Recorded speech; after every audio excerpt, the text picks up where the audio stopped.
So welcome Aditi, Ellie, and soon Alex. We'll start the meeting in a minute. After I go over this online meeting opening, welcome to the October 20th, 2022 Seattle Design Commission meeting. I'm Valerie Keenest, staff to the commission. Our meetings are designed to meet the governor's executive orders, allowing online meetings during the COVID pandemic. Our meetings are being recorded through WebEx and posted later on our website. On the agenda today for the day, from 10 to 11, SDOT staff will brief us on the city's public life program. From 11 to noon, we'll do commission business. From noon to 1, we'll have lunch. And from 1 to 1:30, we'll have business again. And then in the afternoon, from 1:30 to 4, we'll get a briefing from Sound Transit on the West Seattle and Ballard Link Extension project. The meeting format, this is a briefing and not a regular CIP. We will take public comment, and I'll say more about that in a minute. We'll go around the room for commissioner comments here in the room, and then each commissioner who's joining virtually will make comments and ask questions together, not separately, in one round, alphabetical by first name. And then when we're done with the first round, we'll probably go around again and give everyone another chance to make comments after they've heard everyone. Benita will lead that discussion.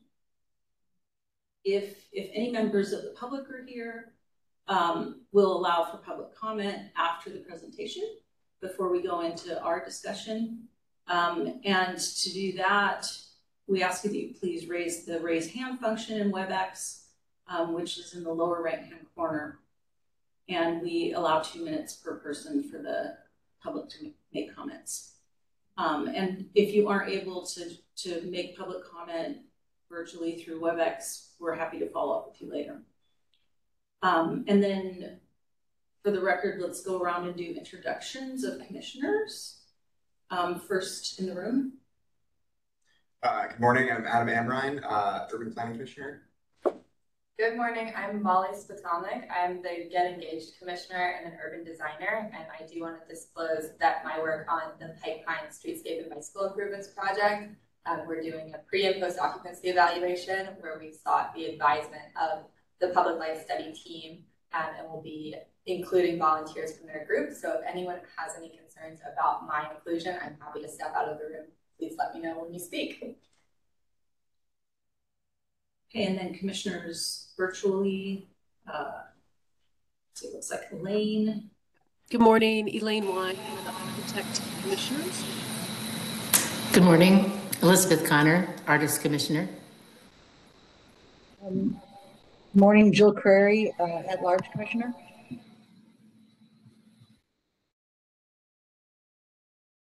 morning, Erica Bush, Urban Design Commissioner. I was on mute. Good morning, Matt Alfs, Architect Commissioner. Good morning, Pooja Shah, Engineer Commissioner. And good morning, Vinita Sidhu, Landscape Architect Commissioner and Chair. Then Design Commission staff. Wendy Gay, Design Commission staff. Juliet Acevedo, staff. Okay, so Aditi and team, please go ahead and introduce yourselves and then go ahead and start the presentation. We have a slide for introductions, so maybe we can just get into the presentation and then share that slide and tell you guys who we are. So Ellie, would you like to share presentation? Thank you.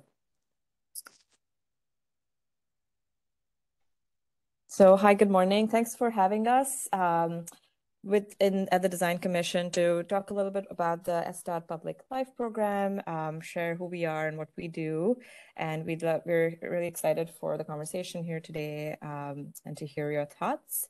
The agenda, the way we've structured it, we'll start with some introductions and then get into a little bit of background into what the Public Life Program is, the tools we have and how we have applied them, where we want to go with those, and then the Q&A and discussion.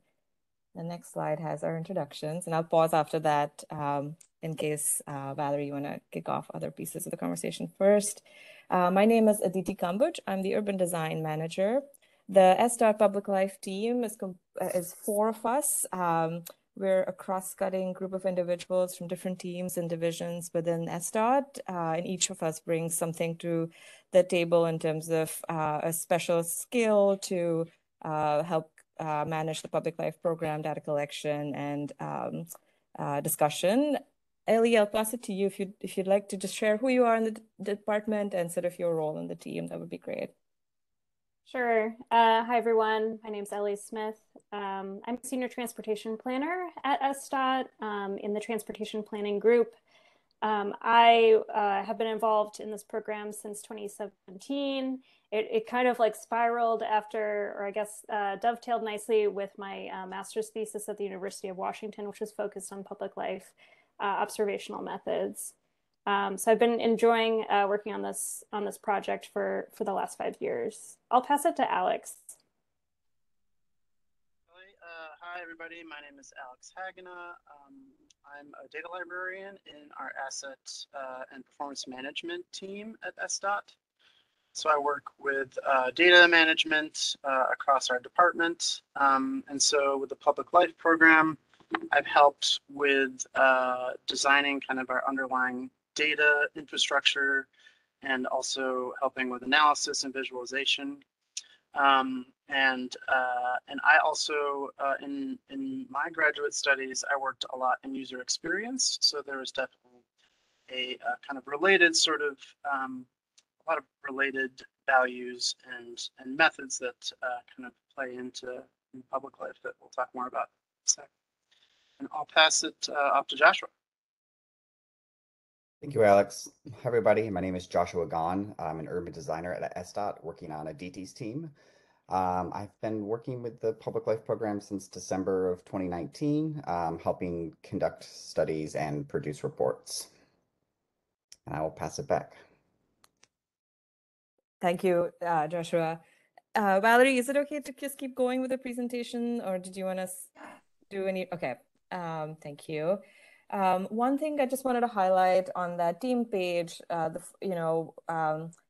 SDOT Public Life program is a program with a small p in that it's not a formal funded program like many other SDOT programs are. So I think that's just something to highlight. The program evolved from SDOT's participation in developing the Gale Public Life data collection protocol several years ago under the leadership of one of our deputy directors who's since left SDOT.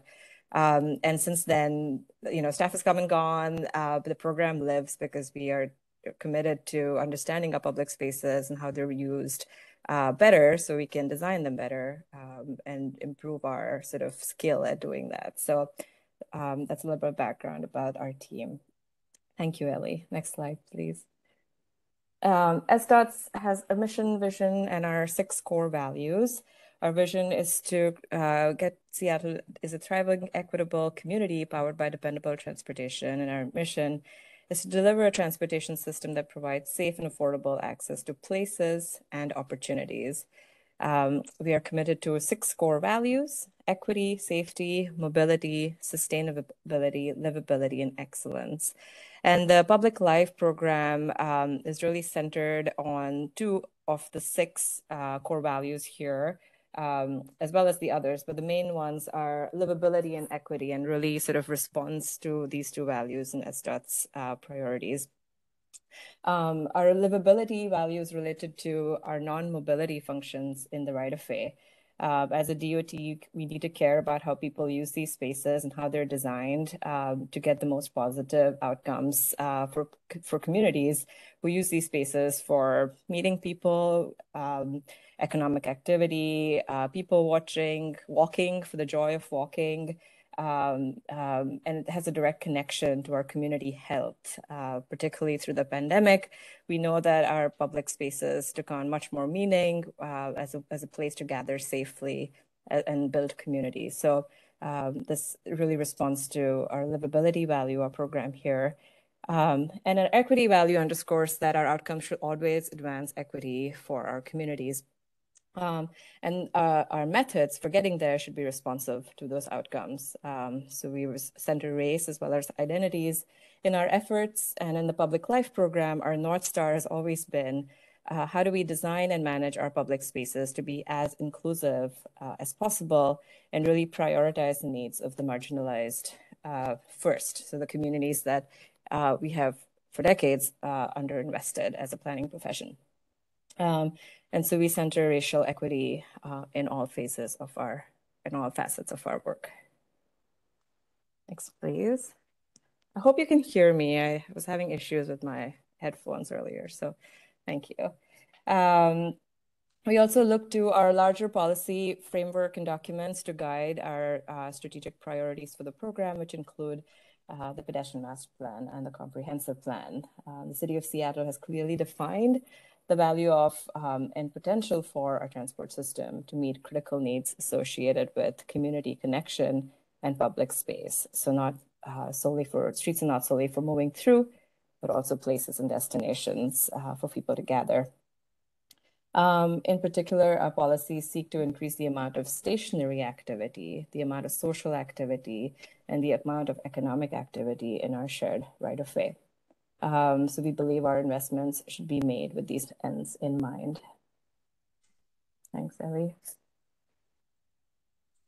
We're also centered and working and guided by SDOT's Transportation Equity Framework.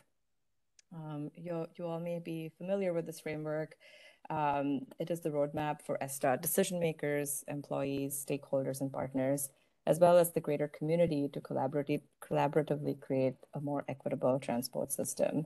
It's built on the city's Race and Social Justice Initiative and starts to address the disparities that exist in our transport system due to decades of systemic and institutional racism. The TEF has several tactics related to every body of work at SDOT. And some of the relevant ones that we wanted to highlight to you today that relate to the Public Life program include a tactic that discusses surveying transit riders at stations and stops to understand safety concerns about those environments. We also have a tactic in there about building trust with communities that we have underinvested in historically, in engaging with them through the design and planning process of our projects more holistically. There's another tactic about building budget and time into all our projects for community engagement, including the planning phases. And how we've used the Public Life program on some of our projects has been very inclusive in how we've gathered data to understand the study area, the project area, and often with the community that is using those spaces on a daily basis. Okay, so with that, I will pass my word to Alex, who will take on the next few slides to talk about what is Public Life. Thank you, Alex. Thanks, Aditi. So how do we define public life? So this is, really the activity that happens in our shared spaces.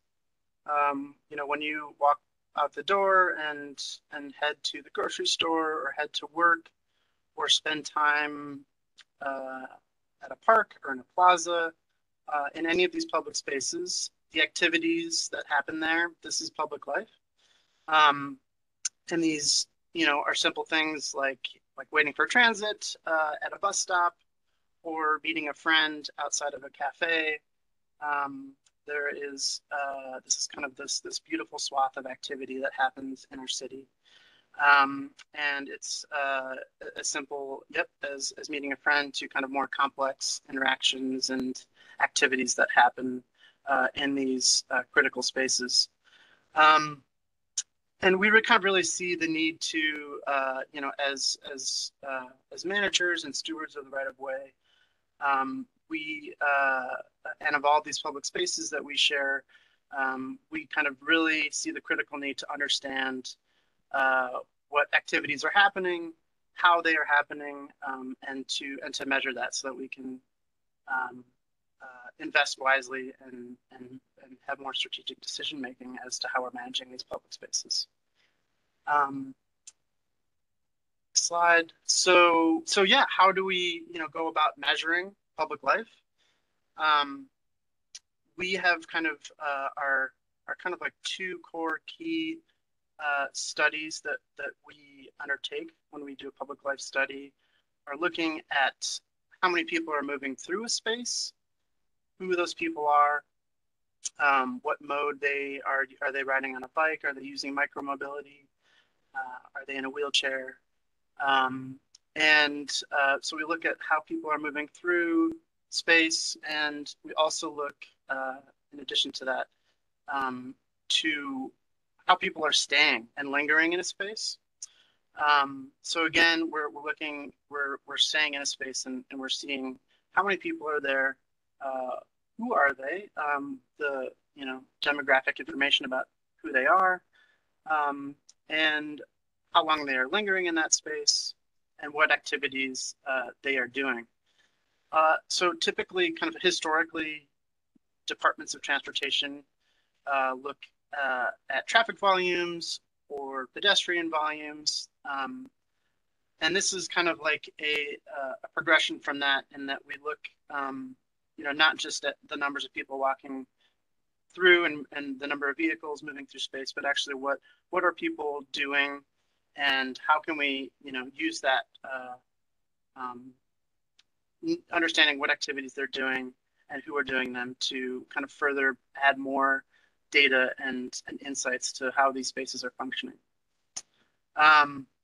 So this is also, one of the great parts of a public life study is that they are kind of very just interesting, and very kind of engaging for folks. We've worked with dozens and dozens of people, and with many different partners throughout the city, on several different studies that we'll dive into later on in this presentation. But this kind of this type of study is very kind of relatable, and is a great way to kind of engage with the community and with stakeholders, and with kind of all the people that are involved in these public spaces. So we also we use kind of like common urban design sort of criteria. How safe is a space? How comfortable is a space? How enjoyable is a space? And so we kind of use those as criteria to kind of, well, how do these activities kind of fit and make a place feel more safe, or more comfortable, and more enjoyable. And then with this data, and kind of with these sorts of criteria, we work with people to kind of then think of ideas on how to enhance the experience of that space.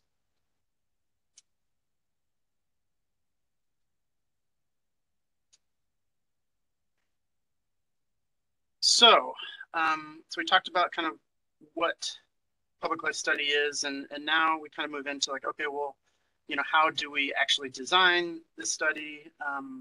And so in 2017, we worked with several other partners, different cities, to put together what's called the Public Life Data Protocol.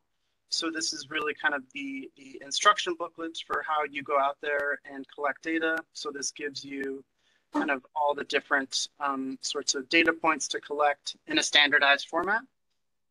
And this is kind of the like figuring out that sort of like core guiding kind of foundational sort of system to use when we're going out there and collecting data.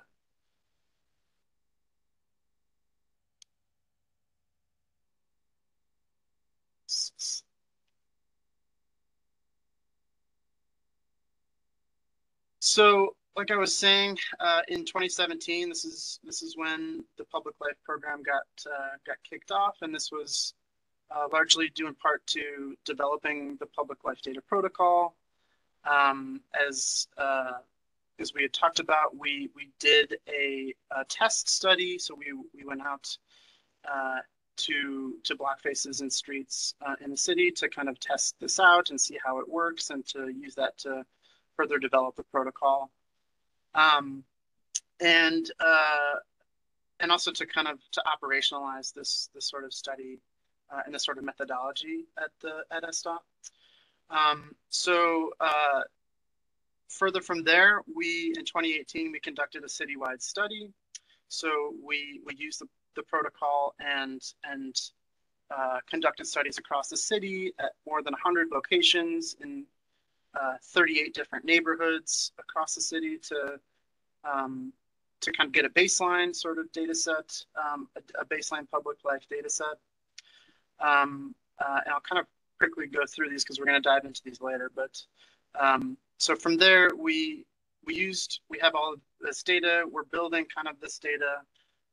And so we then kind of tied that into the department's performance management system and the metrics that we use that we're reporting out on a regular basis to show how we are doing.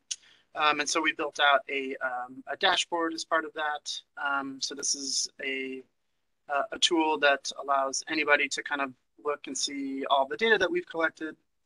And we also built like a pretty just like an interactive experience to the data, so people can zoom around and look at their own neighborhoods or whatever neighborhood and see what all the data that we've collected there. 2019, we took a more kind of focused neighborhood level approach. So what we call the Public Life Action Plan. So we looked at spaces in Pioneer Square. So this was in partnership with Parks, Seattle Parks Department as well. So we looked at City Hall Park, Prefontaine Place, Fortson Square, a couple block faces on 2nd Avenue Extension South. So these are, very, very key, critical parts of Pioneer Square and of the city, historic areas tied into our transit network. And so there, we went and we studied all of these sites from, as I was saying, kind of like the stationary, looking at how people are staying, how people are moving through. We also conducted intercept surveys, focus groups with different stakeholders throughout the neighborhood. And the goal there was to really have this sort of package, this toolkit that we can build out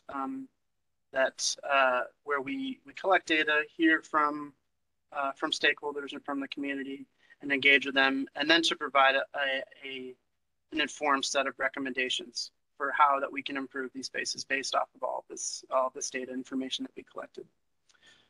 And then in 2020, we continued to do public life studies during the pandemic. There was newly activated spaces that I'm sure many of you have seen or experienced, where restaurants were now newly permitted areas for outdoor seating. And so we knew that we wanted to go and see how that was functioning. So we went out and looked at several sites in 2020. We also we conducted a study in McGraw Square and also on Ballard Ave most recently in 2022. And then I will say in this past 2 years, well, when we started off, we were collecting data on paper. So we were out there in clipboards, tallying data. In 2020, we started to use an app to collect data, which we've been using since then, which has been a huge improvement, not only to just kind of the underlying process and just saving paper, but also to kind of getting more people involved with the process. So we're kind of like always looking at ways to involve more people and to be more innovative. So from there, I'll pass it on to Ellie to kind of go deeper into some of our studies and our analyses. Thanks, Alex. Yeah, now that we've kind of gotten a sense of the trajectory of our program over the last 5 years, I should say, I'm just going to give a little bit more information about the different ways in which we find use for this type of public life data. As Alex really already touched on, our first landmark study and project for our team was in 2018 when we conducted the citywide study. And I will say it was the first for any municipal transportation agency in the country to apply the public life data protocol at scale. So it was very exciting to be a part of and to be able to have access to an immense amount of data, understanding how people are using our block faces. We were able to work with a consultant to collect this data. They had 7 staff basically out on our streets all summer long in 2018, representing over 1,500 hours of observation. So we have a very robust data set that's available on our website if you ever want to kind of look through and see what that looks like. We designed the study to really focus on a variety of different urban contexts, as you can kind of see on the right-hand side, reporting out in terms of the urban center, urban village framework to understand, and this is really at the highest aggregate level, activity in terms of people moving in the orange bubbles and people staying in the green bubbles. In general, we could have a separate conversation just about what we found in this study. But in general, we did find that there were some interesting differences based on kind of the context at hand, with really some surprising results in those neighborhoods that are outside of urban villages and centers that are still really vibrant commercial districts, and seeing how much activity is generated there, particularly on the weekends. We had intention to replicate this study every 2 years, as with the 2018 being the initial benchmark and having regular data collection efforts. The pandemic definitely threw a wrench in our plans a bit with that, so we've pivoted since then, but we do intend to replicate this study in the future in order for us to kind of continue benchmarking and tracking those key metrics related to gender of people using space, what's the proportion of people staying versus moving, among others. The second kind of typical use of public life data that we've approached and have kind of experience with is around the public life action plan, which we really developed as a framework in 2019 with a report published in 2020. And this is really a way for us to kind of apply a variety of different methods, including observation, but also the intercept surveys, focus group, community engagement, in order to come up with a kind of unified vision for how public spaces could be invested in.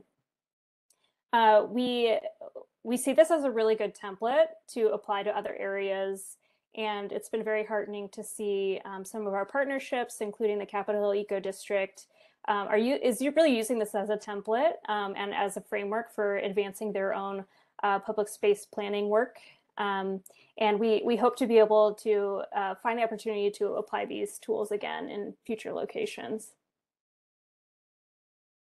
And then for a little bit more recent example would be our work in McGraw Square just this past year as part of a development proposal going on in that area.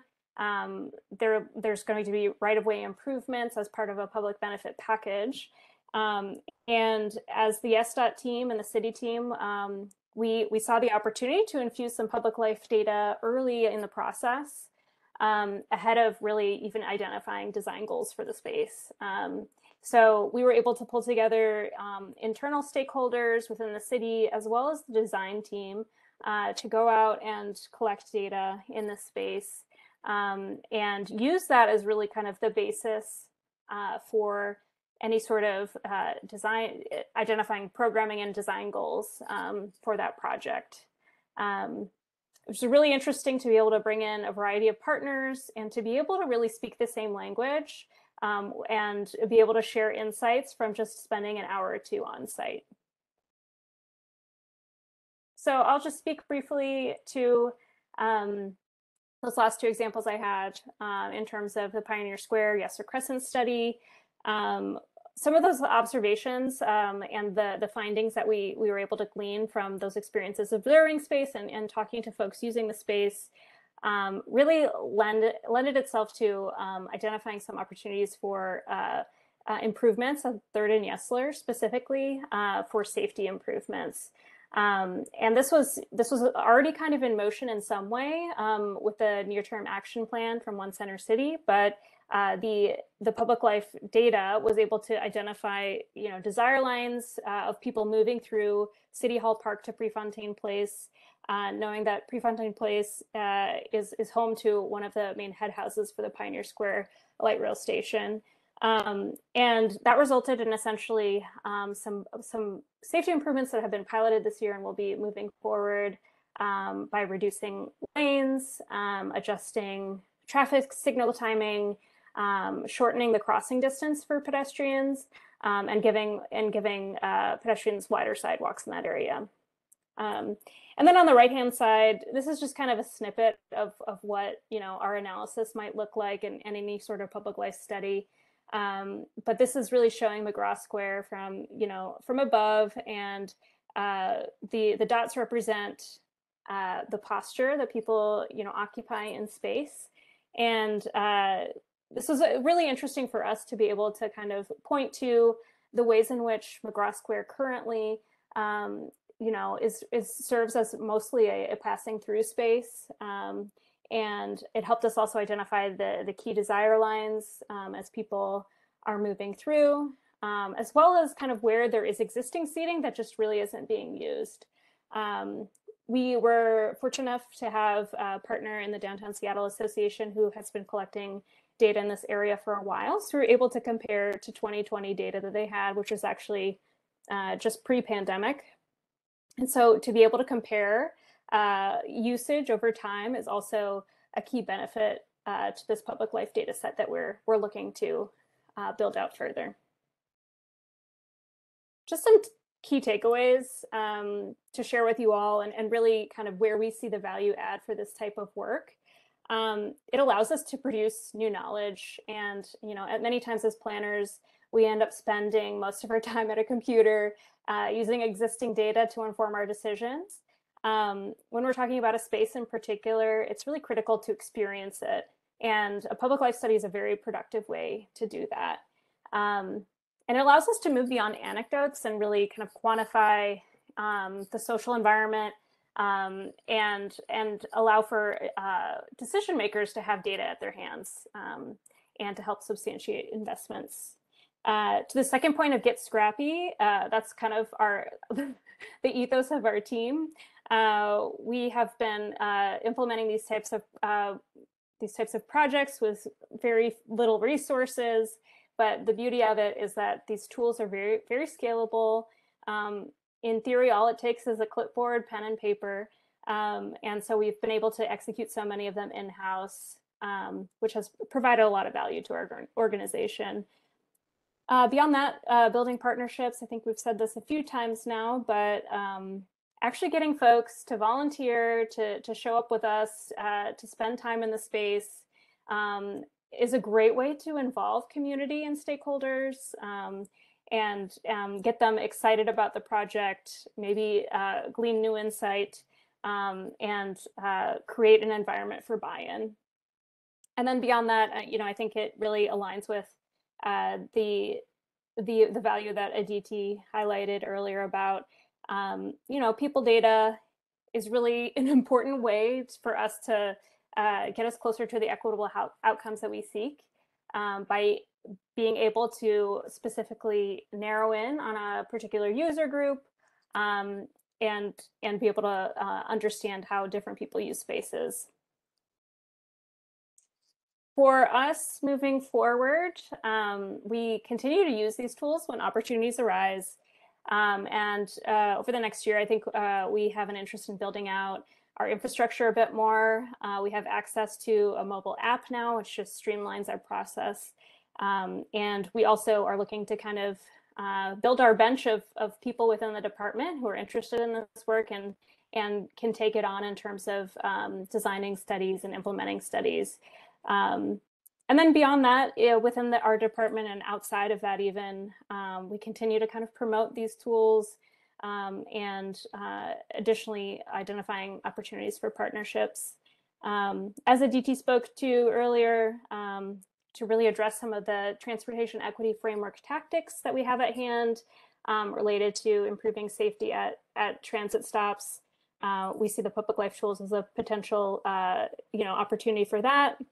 And then beyond that, we have a large effort going on with the Seattle Transportation Plan, including the People, Streets, and Public Spaces work.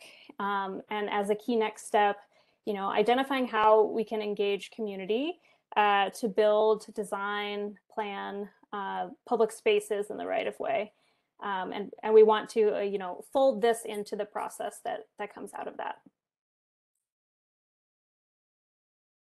With that, I think that's it for our presentation.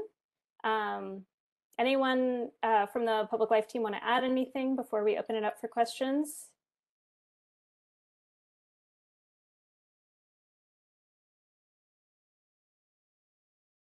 Okay, well, thank you.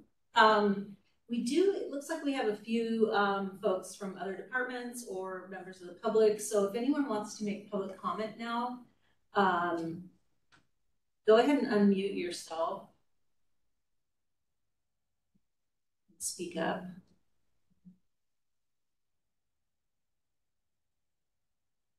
Okay, so I'll hand it over to Vanita to lead the conversation. This is just a briefing, it's not a CIP, so we can have a pretty free-flowing, you know, ask questions, you know, have dialogue with the presenters and each other, so free-form kind of. Vanita. Great, thanks Valerie, and thanks all of you for your presentation. So let's plan to go in alphabetical order, which, if I'm getting that right, we should start with Elaine. Great. Oh no, Adam, sorry. Okay, thanks, Vanita. And thanks to the team. It was really cool to see your work and how it's been applied kind of in real time in the Yes Sir example. I had just a couple of questions for you, and some of these might be basic, so I apologize. My first question, I was really curious about the moving from paper into the app, and then you said that you had a kind of a mobile-ready app. I was curious if is the app publicly accessible? Could I observe a site, you know, on a Saturday or something and put it into your database?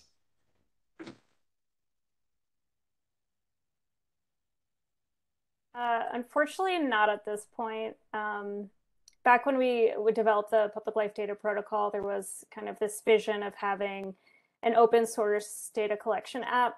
Unfortunately, we just didn't have the partners to make that a reality. So we've actually been working with Gale Architects on a trial basis to use their app, and we're formalizing that through kind of a partnership for next year with them.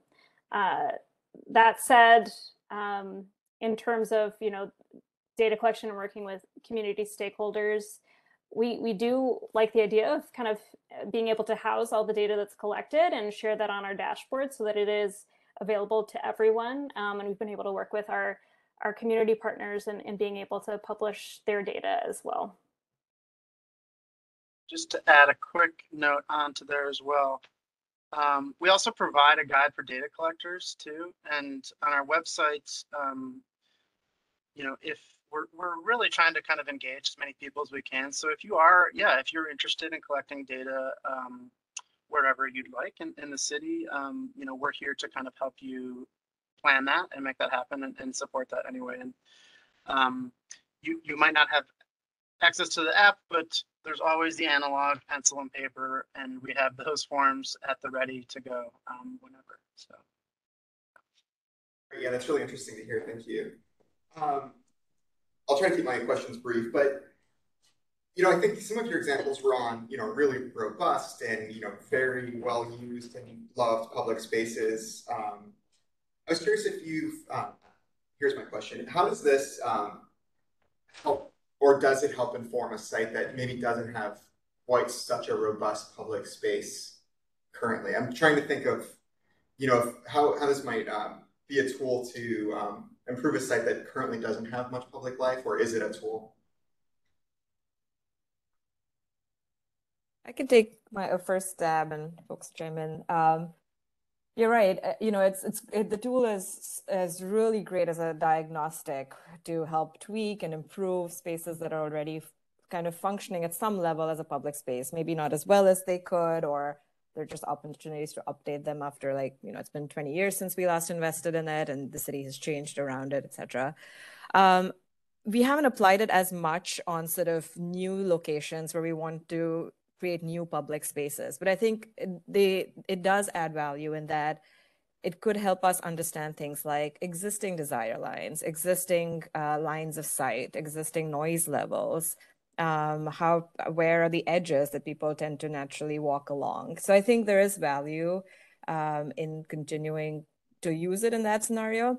I think we may not have a lot of examples to show you right now because we're not there as a program that has funding for new capital projects. So we've so far used it kind of opportunistically on urban design led projects or partner projects where either we've been able to identify that public life observations would be helpful, or partners have come to us to help study the space. But I think through the Seattle Transportation Plan, we're trying to create a new sort of element called the People, Streets, Public Spaces element, in addition to our bike, bed, transit, freight, etc. elements. And the idea would be that we can do more of these public life action plans at the community scale, coming out of that to understand neighborhood needs with community members, and then create more or new public spaces if those are the priorities there. Great. Thanks, Aditi. This is kind of a related question, and I know you're kind of early in your work and you've done a lot already, but it seems to me that one of the really powerful uses of this tool would be to see how initiatives change the public life over time, like a post-occupancy evaluation. Have you been able to use it that way, or do you have plans to use it that way? Yeah, McGraw Square is kind of like that. SDOT developed McGraw Square, I want to say 12 to 15 years ago as part of the streetcar, just after the streetcar station went in there. And it's really nicely used in the warm months. The pandemic really affected how it was being used. And I think it was a way for us to, as there's an initiative or funding to actually improve the space, to investigate how it could be better, or how did our public plaza design perform over time. And so that's one example that I can think of as that sort of evaluation. And we've been working with Molly a little bit on the Bike Pine study, which I think is really fascinating as well, that longitudinal long term. Yeah, I don't know if this is within the scope of the program, but it would be really interesting to, over time, start to develop kind of best practices, or what was effective and what wasn't effective, because we as planners all assume things are really, effective, and we have all these things we love to do, but it's hard to know. And so this seems like that might be a way to test that. And then with that, I will pass it to, is it Elaine? I think it's me. Great, thank you. Really interesting work that you guys are doing, and encouraging that there's such thoughtful participation going on in the city. I have a couple of questions. Maybe I missed this, but are you collecting demographic information about the people utilizing the space? I see heads nodding. Yes, yes, we collect age groupings and perceived gender, and we have in the past, to the best of our ability, collected information on race in order to kind of inform how what we're seeing on the ground is representative of the local demographics based on census data. So those are the key things that we're measuring. Yeah, because I was thinking about that in terms of how to attract what's not there. If that's, might be one of the goals of some of the outcomes of improving these public spaces, or making them feel more equitable in the future.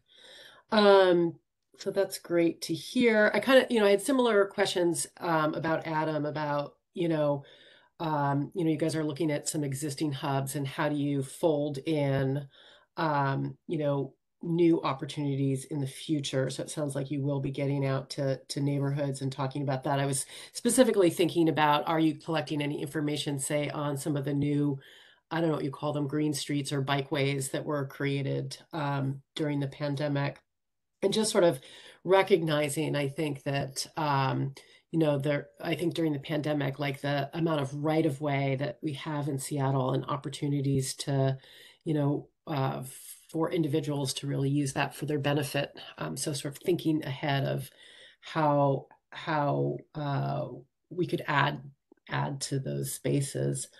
I was also curious about how you're thinking about public and private use of those spaces. Like in particular, you know, with the proliferation of like the streeteries, you know, during the pandemic. And I'm a Ballard resident. And so, you know, I mean, that's been highly successful in the Ballard neighborhood. I think people really appreciate it. But then there's probably a balance question of what, you know, what's equitable, because, you know, we're now giving up public space to people who can pay to maybe be in that public space, or that, you know, that restaurant that's now utilizing that public space. So I don't know, is there like how you guys are thinking about it?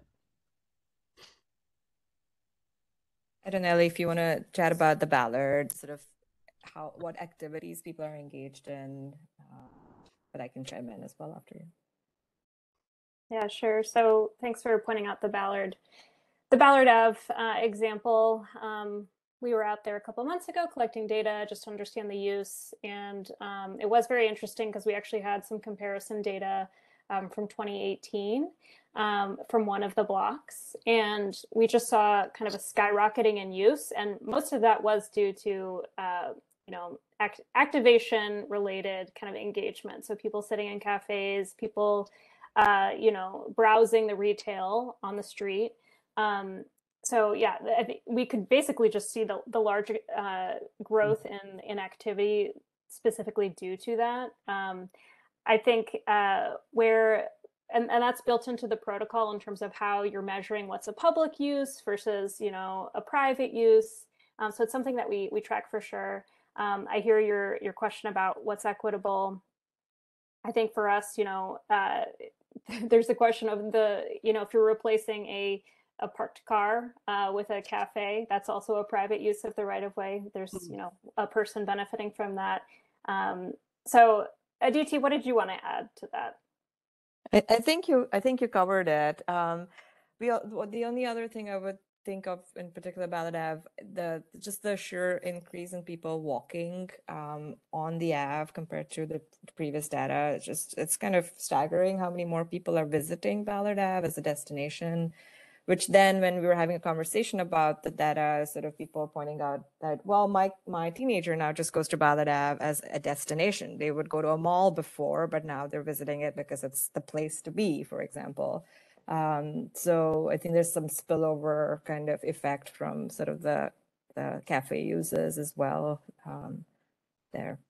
Yeah, well, that's great. And I guess I would encourage, you know, because if that, like, right, all of that economic activity is sort of creating so much life and making a place that people want to be, that you're thinking about how, right, what are those linger moments, you know, what are those opportunities to create great public space for people that are lingering. And then this might be a really complicated question, but, you know, when you're collecting data, you're like, maybe there's 5 people sitting, there might be 3 people sleeping in a space, but I'm just thinking about how homelessness is affecting the use of public, you know, the use and perception of how like people want to use public space. And I don't know, I know that that's probably might be too much to like unravel here, but I don't know if you have any initial thoughts about what you've seen and how you're taking that into account in your studies. Yeah, I will say, you know, this is a commonplace occurrence in pretty much every public space in Seattle. And the way that we approach it through a public life study is to really, from the point of view of an observer, be as objective as possible. That we will, you know, we do witness people experiencing homelessness when we're out there, but we are very careful not to assume anything about that. And I think the best way that we categorize it is really it's about the activities happening. So we're not trying to flag like how much homelessness is present in a particular area. It's just, is somebody sleeping? Is somebody doing something in public space that would normally be done in a private location? And in terms of the perception question, I think that needs to, you know, observation isn't always the best tool for that, right? And so we would encourage, you know, intercept surveys to better understand the impact of various activities on the dynamic of a space. So you are recording like activities in space, like let's just say there's a tent in the space. So We're not documenting that you're not necessarily. documenting those types of things. But we would Okay. say if we see somebody sleeping, that's the activity happening. I see. Okay. Okay. I think those are all of my questions. So I will pass it to Elizabeth. Thank you for that presentation. Also, I had a chance to look at some of the materials early on, and a lot of questions and thoughts came to mind. It's pretty interesting topic, and I also congratulate you for spending a lot of time on what is a small P program, as Aditi said. So thank you for that, all that effort. This is a little bit of a follow-up to what Elaine pointed out. I noticed that you had exercising free speech in one of the slides, and that immediately made me think, is it just free speech or is it also free expression? And maybe not, but that's something that came to my mind, because I think certain activities, not necessarily sleeping, but dancing, these certain activities sometimes are perceived as not appropriate in shared spaces. So this may be a question. Is free expression something that is included in free speech for you? Something a little broader than speaking? Yeah, I mean, so to be clear, our public life studies haven't always like emphasized free speech, just because it's not a common activity, to be honest, that we witness in these studies. It's one of like the data points that we can, collect information about, and we have in the past, and that includes performance is one of kind of the key activities. Cultural activities, we call it. I know this is kind of like in the weeds with the actual data collection kind of buckets, but it is something that we can collect data on. It hasn't been a very prominent piece of our study so far, though. Thanks. That's helpful. I also, I work on public projects as an artist, and so for years, decades, we've been asked, we as sort of a collective body of people, of practitioners, to not create places to sit in public spaces, not create artwork that could be sat upon. And so that's really intriguing to me and heartening to me that you're really, you're talking about increasing the amount of stationary activity as well as moving activity. What are your thoughts about that? I think there is a bias. It's not just sleeping. It's there's this space between perceptions of lingering and loitering. I know you can't solve this. I'm wondering what your thoughts are just going forward, because this is something that you want to continue. Ellie, do you want me to, and Alex and others can start, but I'm sure there are many perspectives here.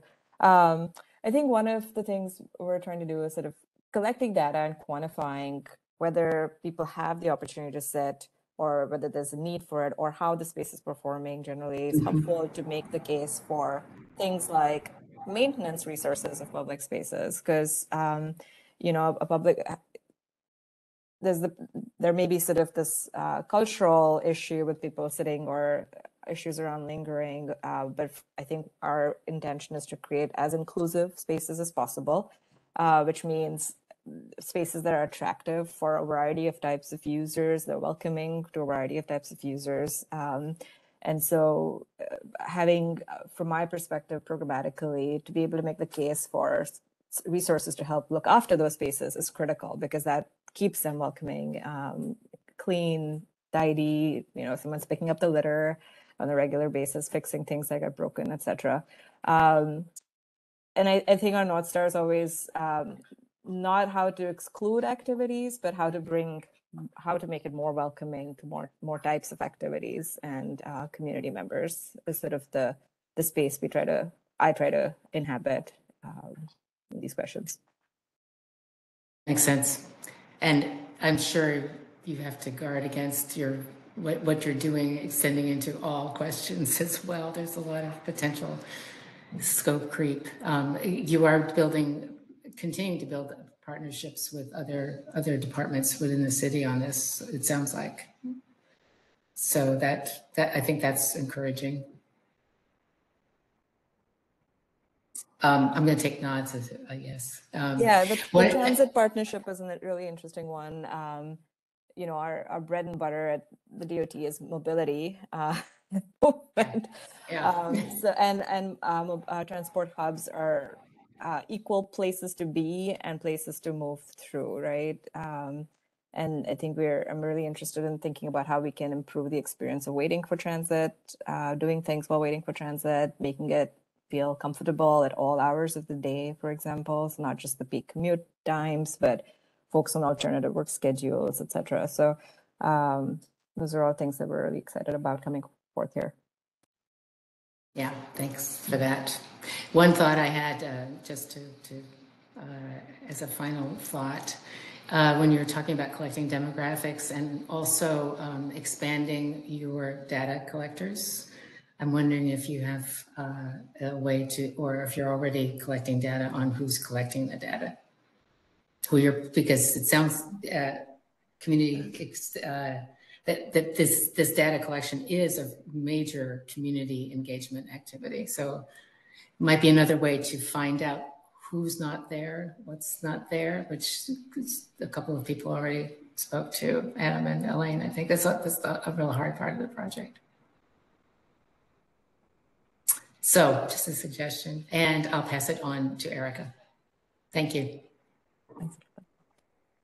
Okay, thank you so much. I'm a big fan of this work, and I'm glad that you guys are continuing it post-pandemic.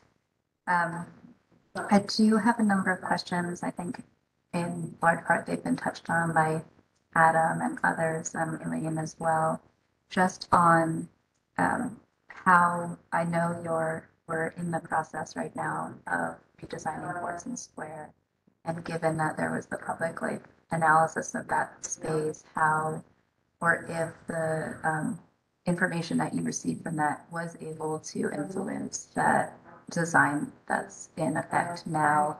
And similarly, as they start to look at improvements to City Hall Park, how those that analysis has and will inform that space.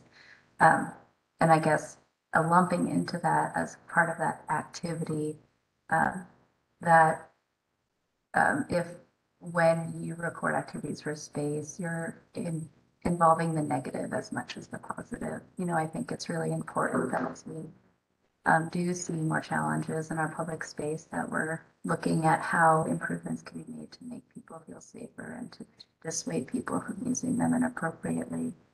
So I'm quite a bit curious about that. I don't know, I have a few questions if it makes sense. I'd probably go through each one.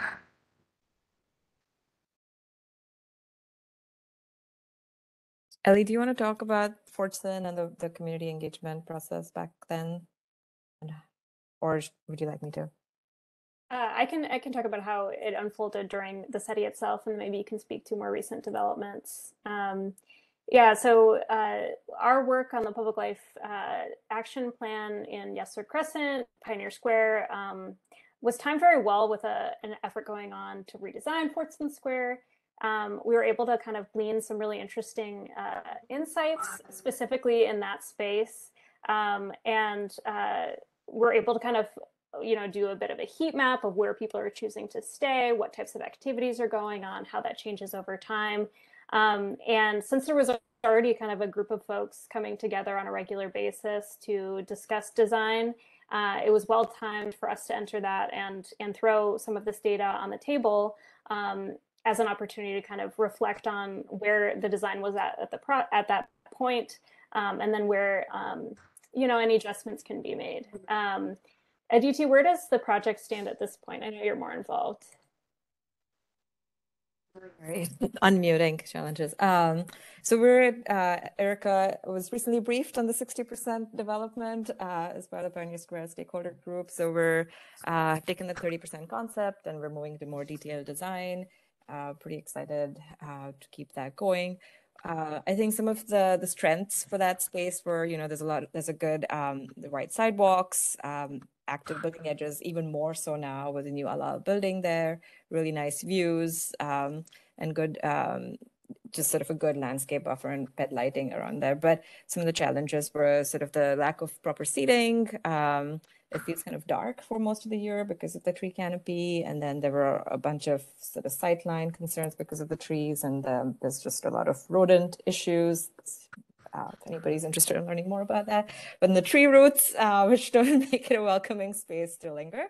So the design is directly responsive to that, as well as sort of the immediate land uses around that and how it can be used as an indigenous gathering space.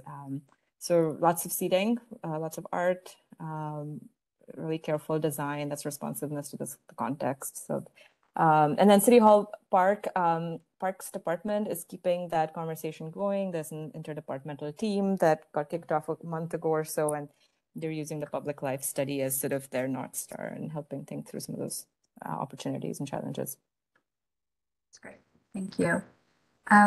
My other question was also in line with Elaine's mention of the healthy streets. And in my observations, and I'm sort of curious if you all had any of these, was that in more affluent areas, there was a larger acceptance of the healthy streets and people feeling comfortable in utilizing those streets to a greater capacity. And in areas that were less affluent or more diverse, people were more apprehensive to step into those environments because simply, well, I think that there were some challenges in how that was maybe communicated. And so I guess my concern is that if the analysis of whether a space is used is going to be an influence on whether further improvements to that space happen, because I would think that we just might need to apply a different approach to those spaces versus simply putting out a sign that says this is a healthy street. So kind of thinking about how this analysis is used as a starting point that then can sort of lead into greater discussions about how people perceive the communication of our public space and its use.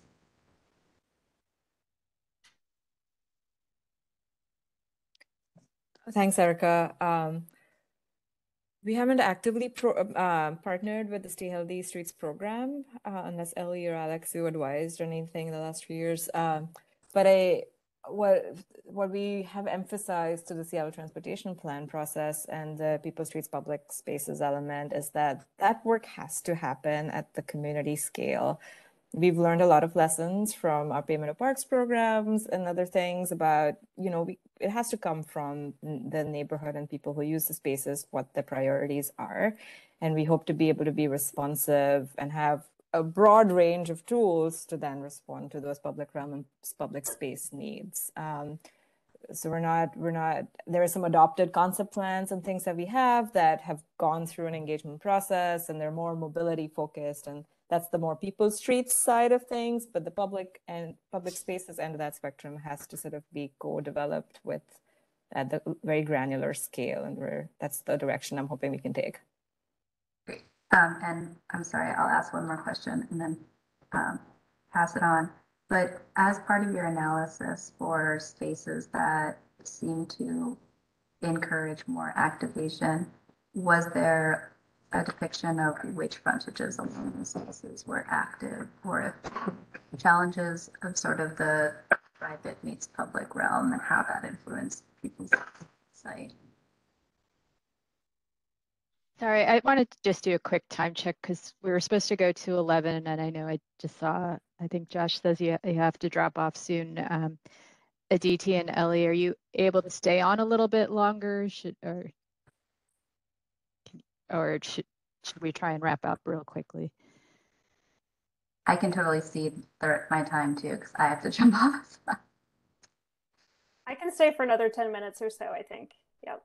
Same here. Okay. Sorry to interrupt. And why don't you address that question? Maybe we can try and go quickly through the next. So, Erica, you're finished, right? So, so I think that this is fantastic and great work what you've done. I think it's really interesting your slide pre-pandemic about where people were, because I think if you could have done that snapshot during the pandemic, it would have flipped completely. Because vitality comes from having people around, and I think the vitality followed people home for the pandemic. You know, I was so worried about neighborhoods, businesses collapsing during the pandemic, but neighborhoods were vital and full of people. And so I think even those neighborhoods that aren't part of urban villages, streets and stuff, probably would have been very successful in many parts of the city. You're looking at livability. You picked that as one of them. And we've danced a little bit around activation. People have talked about commercial activation. Elizabeth's talked about art. But I'd like to talk about how we expand this. And maybe it's not just SDOT as a department, but we as a city and the commission as a group that are supposed to be advocates for the public realm into programming. So were you able to do any kind of studies of McGraw while DSA was actively doing programming in that space as compared with when not?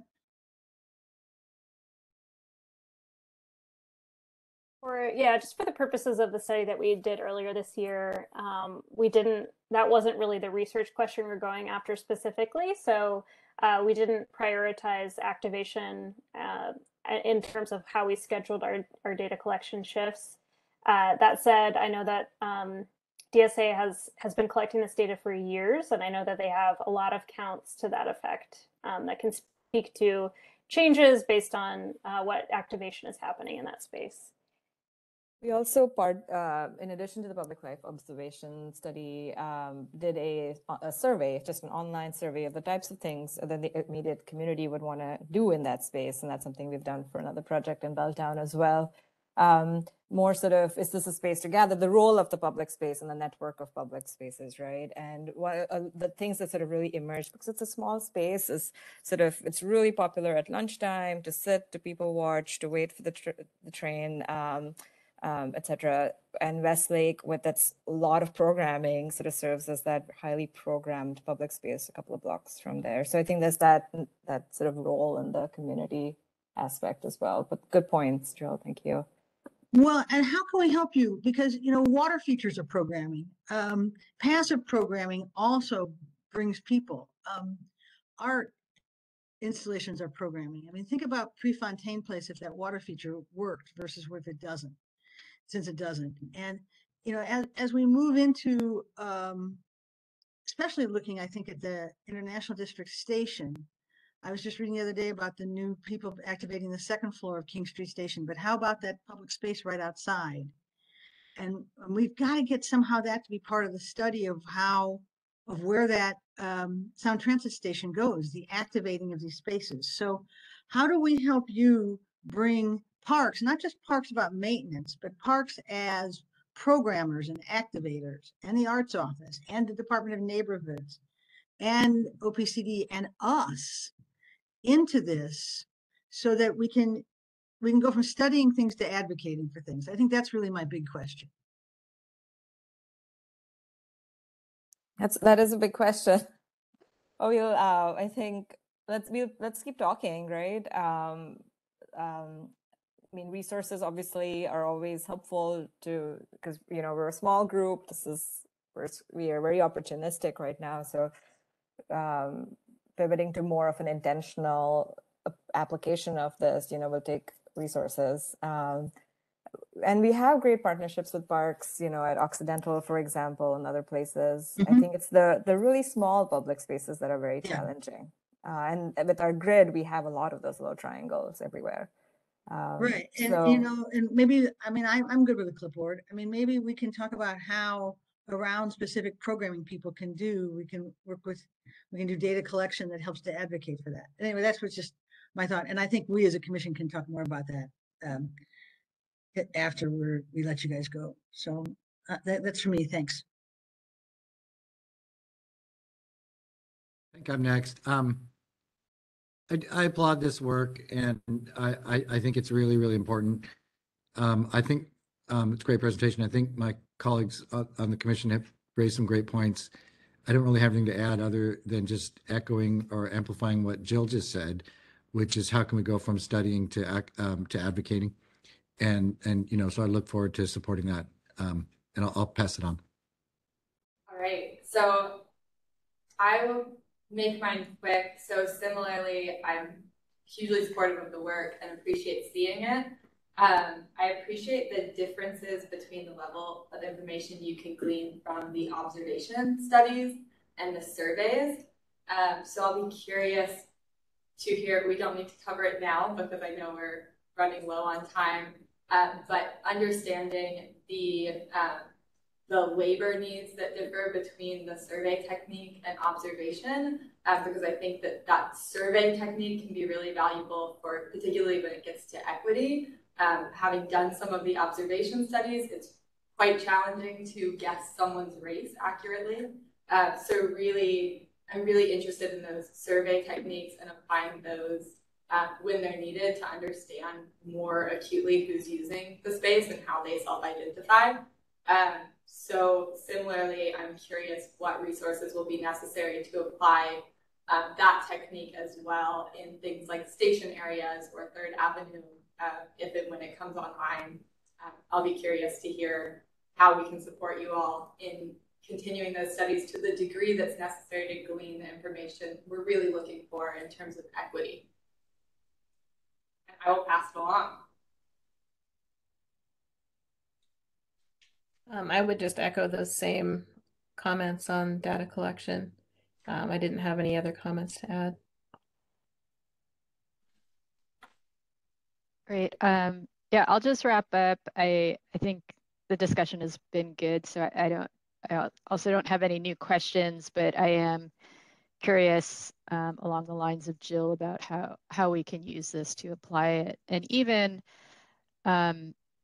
besides these like more major potential projects, like where a transit station is, but like how can we bring some of this thinking into the SIP process for those of us who just work on projects and just get the kind of comments from traffic operations about, the like really mundane stuff. Like, what if there was a lens that was taking it from this point of view and kind of pushing for those other elements? So, because at least I'm not seeing that happening when I go through those permitting processes. But thank you so much for this work. If anybody had any final comment, please raise your hand.